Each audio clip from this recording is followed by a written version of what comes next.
The incredible power of George Foreman is legendary. Before Mike Tyson, there was Foreman, a towering figure who struck fear into both his opponents and the crowd. Inspired by his boxing hero Sonny Liston, Foreman adopted the same intimidating glare that once made Liston a feared fighter. Foreman made a stunning entrance into professional boxing, winning his debut fight by knockout. Over his career, he captured what was once considered the most prestigious prize in sports, not once but twice. As two completely different fighters born and raised in Houston's tough Fifth Ward, a neighborhood plagued by crime and poverty, Foreman grew up struggling. It's hard when you're poor, but even worse when you don't want others to know just how poor you are, he once said. But on the streets, he became a dominant force, feared as the king of street fights. I kept fighting, picking on people, pushing them around. I was a bully. He admitted boxing became his escape. He started training at 17 under the guidance of his trainer, Doc Broadus, who saw his potential and promised to mold him into a top fighter. At the time, the 1968 Olympics were just a year away, and Doc was determined to prepare George for the challenge. Foreman quickly built a reputation as a terrifying opponent in the ring. His sparring partners didn't just train with him. They struggled to survive even a single round against his crushing punches. In 1967, he had his first boxing match. As you can see, we have some young powerhouses preparing for the Summer Olympic Games, an announcer stated. Foreman won by knockout, setting his sights on becoming a Golden Gloves champion in San Francisco, AT that time. He was still a newcomer, barely a few months into boxing, but his rise was meteoric. He stormed through the Golden Gloves competition and made it to the Olympics. His powerful right hand was simply too much for even the most experienced fighters. Foreman went on to win the gold medal at the 1968 Olympics, cementing his place as a future star for him. Boxing was more than just a sport. It was his ticket out of poverty. But the question remained, how far could he go as a professional? Despite his success, Foreman carried a lot of anger. In his first 40 fights, he knocked out an astonishing 92.5% of his opponents. Foreman's left hand is like a piston, relentless and powerful. Commentators would say, before Tyson, the three most feared heavyweights were Sonny Liston, then George Foreman, and finally, Tyson himself. Foreman idolized Liston and mirrored his persona. I met Sonny Liston. He became my role model. He had to be the angriest guy I'd ever met. His stare would go right through you. He had this cold, intimidating presence, Foreman recalled. Many believe Foreman had inherited Liston's menacing aura and thunderous punching power. His intimidation tactics worked. Opponents were terrified before they even stepped into the ring. I wanted them to see me as a monster, Foreman admitted. And once he got in the ring, he proved it. Outside the ring, however, he had regrets. Inside the ropes, I was at my best. But outside, I did things I'm ashamed of to this day. He confessed his ferocious power continued to dominate. Foreman is pounding him into the canvas. An announcer shouted as a referee stopped another fight in the second round. The opponent can't do anything at all. The boxing world saw him as the villain, an unstoppable force who showed little mercy. With knockout power in both hands, he bulldozed his way to the top of the heavyweight division. Now, as the #1 contender for the heavyweight title, the biggest question was, who could possibly stop George Foreman? Foreman's first shot at the world heavyweight title came against the reigning champion, Joe Frazier. At the time, Frazier had recently defeated Muhammad Ali and was widely considered the superior fighter. The experts believe Foreman, still seen as an inexperienced brawler, had little chance. With 40 knockouts under his belt, Foreman stood at 6 feet 4 inches with an impressive 78.5-inch reach. But Frazier was a heavy favorite, a 3.5 to 1 betting favorite. To be exact, the fight was explosive. Foreman's fists were like wrecking balls, delivering power never seen before. Even Frazier, one of the sport's toughest warriors, couldn't handle it. "I must break you," Foreman seemed to say with every devastating punch. His strength was on another level. George was powerful, no doubt about it. He was out there to destroy me. Frazier later admitted that Foreman's punches were a weapon unlike anything boxing had ever witnessed. Even the greatest fighters couldn't withstand them. Fans were in shock. In a stunning display of dominance, Foreman knocked Frazier down 6 times. "You've been called the hardest puncher in history. Have you ever seen anyone take this much punishment?" an announcer asked. Foreman's response was simple. "All I needed was one punch. If I landed it, you were out. If I missed, you had a chance to win on points." Frazier was completely overwhelmed. "It was like target practice for Foreman," one commentator noted. The knockout was brutal. The moment Frazier tried to retreat, Foreman caught him with a vicious shot to the head. "The winner and new heavyweight champion of the world, George Foreman," the announcer roared. At that moment, he joined the ranks of legendary champions like John L. Sullivan, Jack Dempsey, Joe Louis, Rocky Marciano, and Muhammad Ali. Foreman felt the weight of history pouring into him with his victory. He became an instant celebrity, surrounded by media and fans. This wasn't just another heavyweight champion.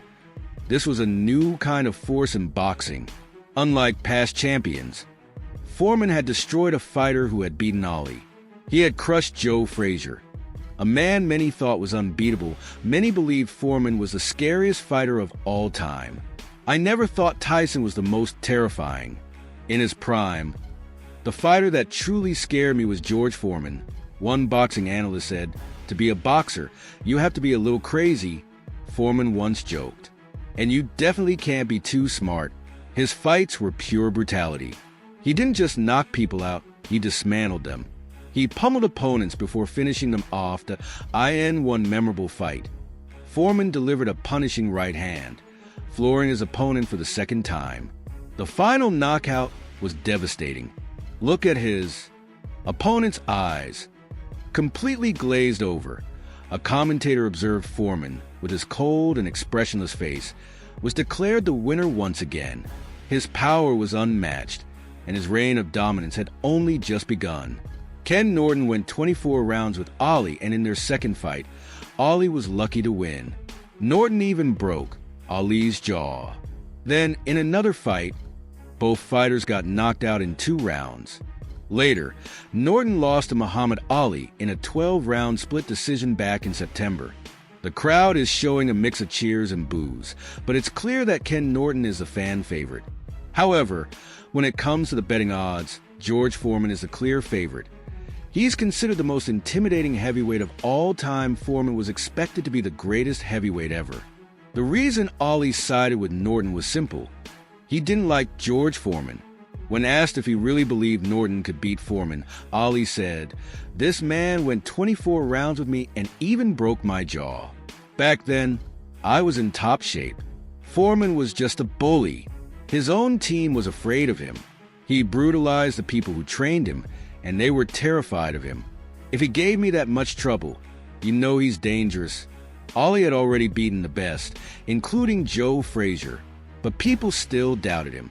"I thought to myself, I'll just take one of these guys out, and then they'll have nothing left to say." Norton looks shaken, and it's clear Foreman is dominating. He destroyed Frazier and Norton before, knocking them out with ease. Meanwhile, the WBC and WBA had ordered a fight between Ali and Foreman, and the public was eager to see it happen. The media hyped it up, and many believed that George Foreman would knock Muhammad Ali out and end his career for good. Everyone, fighters, trainers, experts, feared Foreman. The only person who wasn't scared, Muhammad Ali. Foreman entered the ring undefeated, with a terrifying record of 40-0 and 37 knockouts. No one believed he could lose. The crowd started chanting, "Ali Bomaye," which meant Ali kill him. When asked if he had faced many fighters who talked during fights, Foreman replied, "No one gets a chance to talk. By the time they try, the fight's already over." Before the match, the talk wasn't about who would win. It was about how much punishment Foreman would unleash on Ali. Many believed it was time for Ali to retire. Foreman made his way to the ring, and some commentators were certain Ali had no chance. Foreman was the scariest fighter anyone had ever seen. As the two men stared each other down, Ali began talking to Foreman. "George, You were still in school when I was beating Sonny Liston. In his last 4 fights, Foreman hadn't gone beyond 2 rounds. He had no experience in long battles. The first round began, and Ollie played it smart. He stayed on the ropes, letting Foreman wear himself out. People questioned Ali's strategy, but he knew exactly what he was doing between rounds. Foreman sat down heavily, already showing signs of fatigue. Ali taunted him, whispering insults and calling him every name in the book. Ali stayed on the ropes, taking the punches but staying composed. What seemed like a mistake was actually genius. Ali's rope-a-dope tactic was born that night. Ali's strategy confused Foreman. He leaned against the ropes, absorbing punches but conserving his energy. The longer the fight lasted, the more Foreman struggled. By the 5th round, Ali was in control. His intelligence was proving to be as powerful as Foreman's brute strength. Ali whispered to Foreman again, rattling him. "Is that all you got, George?" Foreman had never been in a fight like this. He was used to quick knockouts, but Ali was dragging him into deep waters. With every missed punch, Foreman got more exhausted. His face showed the toll the fight was taking. Ali had been underestimated. He started grabbing Foreman, controlling his movements, draining his energy. People feared Ali would be killed by Foreman, but now it was Foreman who looked beaten. Ali was dictating the fight, making the younger, stronger Foreman look helpless. Then, in the 8th round, it happened. Ali saw his opening. He backed Foreman up and unleashed a powerful combination. Foreman was stunned. Ali threw a right hand and Foreman collapsed. He was down. The referee began counting. Foreman was humiliated. "I shocked the world. I shocked the world." Ali shouted. Muhammad Ali had won by knockout. It was one of the most shocking defeats in boxing history. For Foreman, losing the heavyweight title was devastating. He had worked so hard to earn it, and now it was gone. It wasn't just the title he lost. He lost his confidence. He felt betrayed, convinced his team had sabotaged him. He blamed everything. The water he drank, his training, even the ropes. But deep down, he knew the truth. Ali had beaten him fair and square. After that night, Foreman's reputation changed. The once invincible destroyer was no longer feared. People questioned his stamina and his ability to win tough fights. The loss haunted him for years. That fight in Zaire had broken more than just his winning streak. It had broken the aura of invincibility around George Foreman. When it comes to Foreman's boxing skills, if he wants another shot at the championship, he must win this fight. And winning it in style would be even better. Just take a look at George Foreman and Ron Lyle. Their faces alone tell the story. Foreman is immediately put to the test by the hard-hitting Ron Lyle. This fight promises to be a slugfest, an all-out war between 2 true heavyweights. A brutal back-and-forth battle is about to unfold. Lyle lands a big right hand. Foreman is in trouble. He's hurt. "I got hit so hard, I didn't even feel it until I hit the canvas." Foreman is down. A crushing right, then a left. Hardest punches I ever took in my life. But Foreman gets back up and starts swinging. He's trying to keep himself together.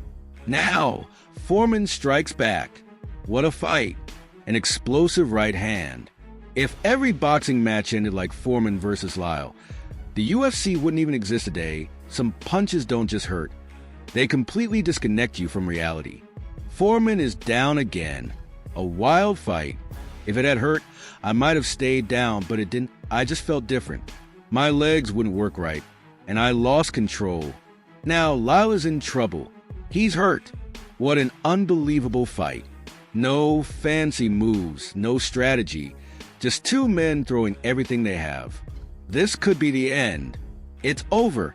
Lyle is not getting up. A knockout in the 5th round. Foreman wins in spectacular fashion. But still, no rematch with Ali, George. Do you think Ali is avoiding another fight with you? Who knows what he's thinking?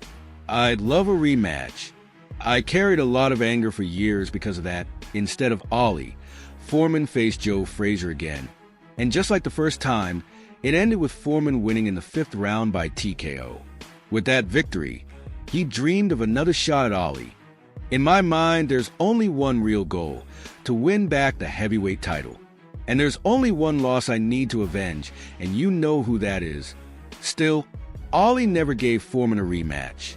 Over time, Foreman's passion for boxing started to fade.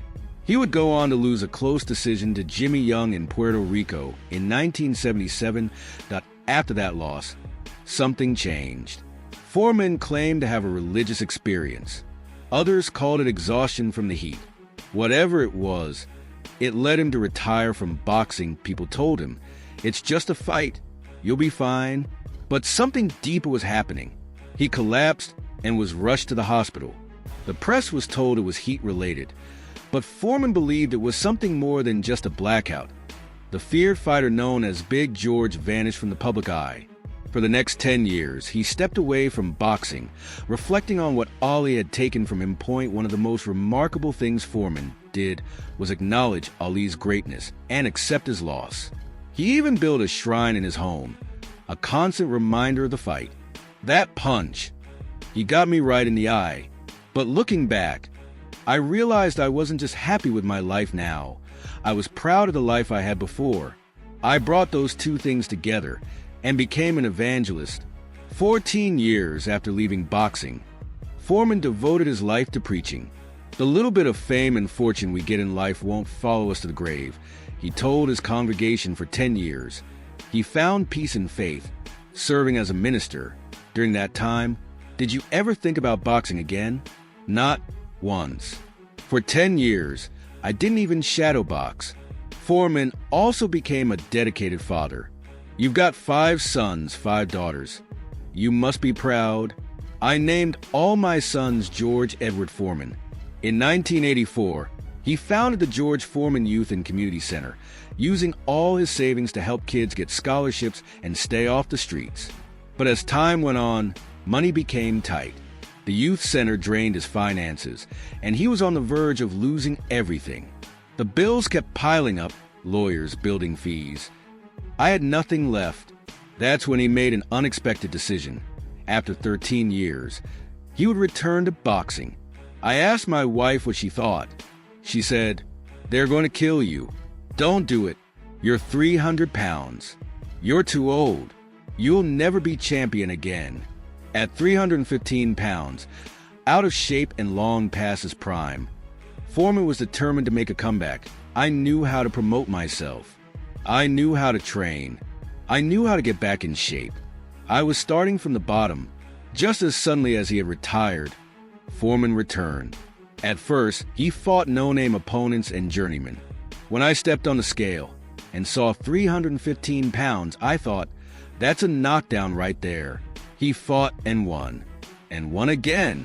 But people laughed at him, thought a washed-up fighter, a joke.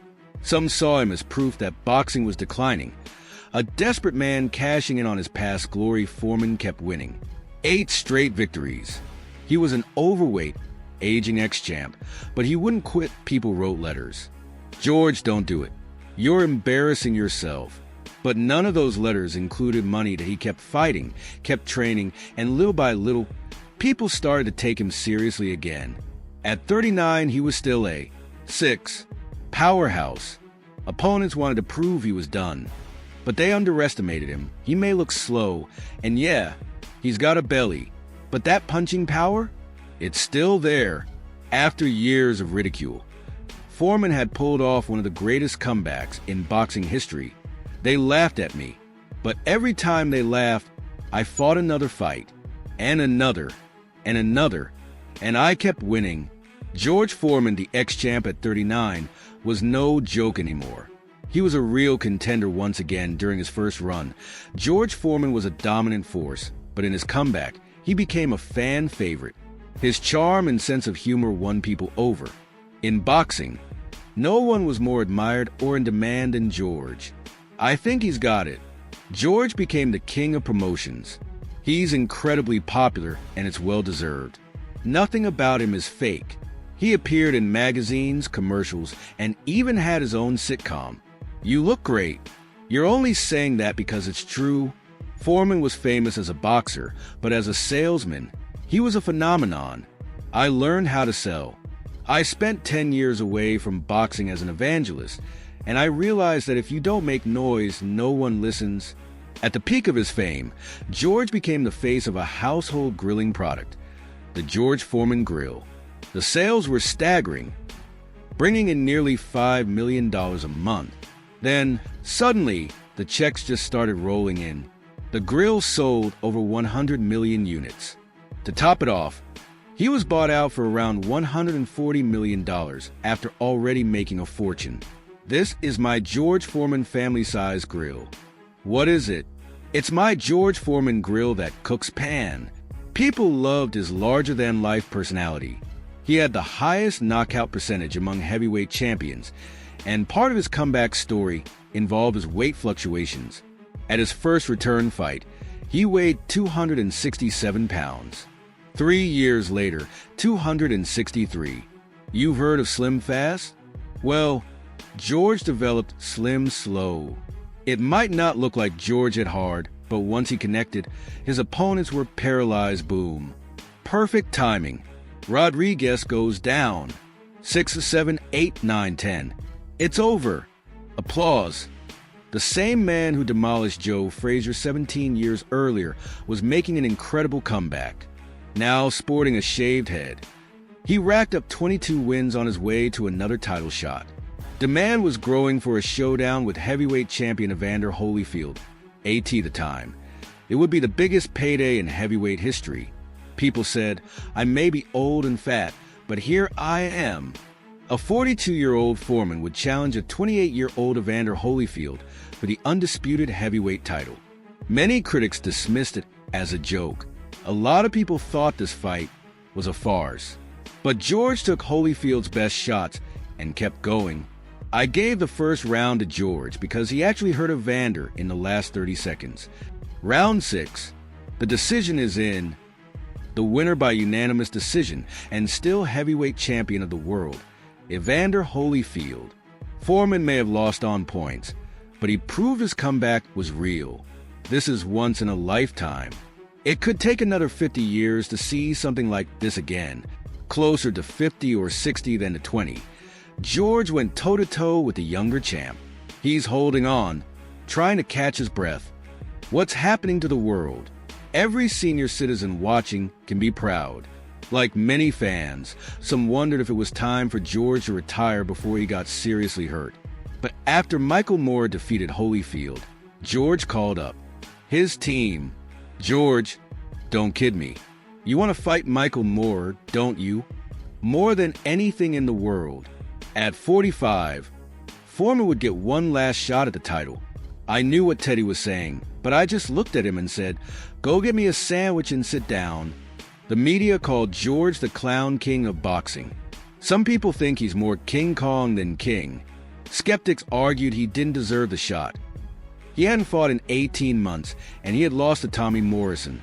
Against this opponent, he needs to keep swinging and clubbing him, but I don't see it happening. So, you're saying George has no chance? Very little. Foreman was attempting to become the oldest heavyweight champion in history. Middle-aged men don't knock out 25-year-old heavyweight champions. If the young, aggressive Foreman from the Rumble in the Jungle had the wisdom of the older Foreman, he could have been the greatest fighter ever. Let's get ready to rumble. George walked in wearing the same trunks he had worn 20 years earlier in Zaire, the night he lost to Muhammad Ali. The trunks are a statement, but can he really win? I told you, I'm the champion of the world. For years, people said George was chasing the ghost of Ali. Does this finally put that to rest? 20 years after losing his title, George Foreman became the oldest heavyweight champion in history. I'm not the greatest, but I'm the hungriest. These younger guys were faster, stronger, and more skilled, but I had something they didn't: hunger